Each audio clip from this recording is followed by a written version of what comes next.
पंडितर होश उड़ीगला जितेबाला से निज आखिरे देखिले जे स्वयं भगवान जगन्नाथ जड़े अछुआ महिला घर को भोजन करने को जाइछन्ति। यह हूँ 16श शताब्दीर एक घटना।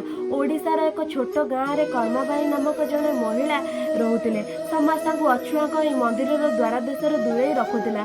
पुरी मंदिर बंद थिला, किंतु हृदय प्रभु जगन्नाथ अपार प्रेम भरी रही। प्रत्येक दिन सकाळे से निज अगणरे छिड़ा हो पुरी दिग को मुंड नुआई भगवान को प्रणाम करुले। यह पूजा। समय बीती चलला। दिने पुरी राजा प्रतापरुद्र देव एक भव्य रथयात्रा आयोजन कले। चारिआडे उत्सवर माहौल थिला। दूर दूर पंडित सेठ भक्त एवं विद्यमान आसीथिले।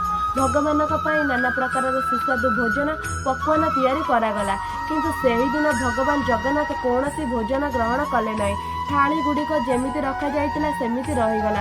मंदिर में चहल पड़गला।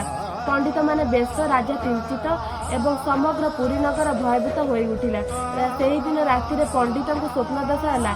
स्वप्न भगवान जगन्नाथ कहले जे मु कर्मबाई घर को खीरी खाइबाकू आसीची।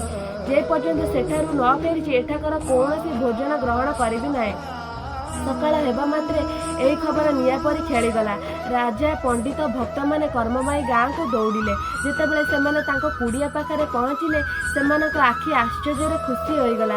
कुड़ियाटी दिव्य आलोकर जली उठुतिला। भितर भगवान जगन्नाथ बलभद्र एवं माँ सुभद्रा बालक रूप में बसी खीरी खाउतिले। कर्मबाई तांको स्नेहरे पंखा बुलाउतिले, जेमिति कि जे निज माँ पिलांकर सेवा करे। सेमिति लोक माने पहुँचिले। सेठी तीन बालक अंतर्ध्यान होईगले।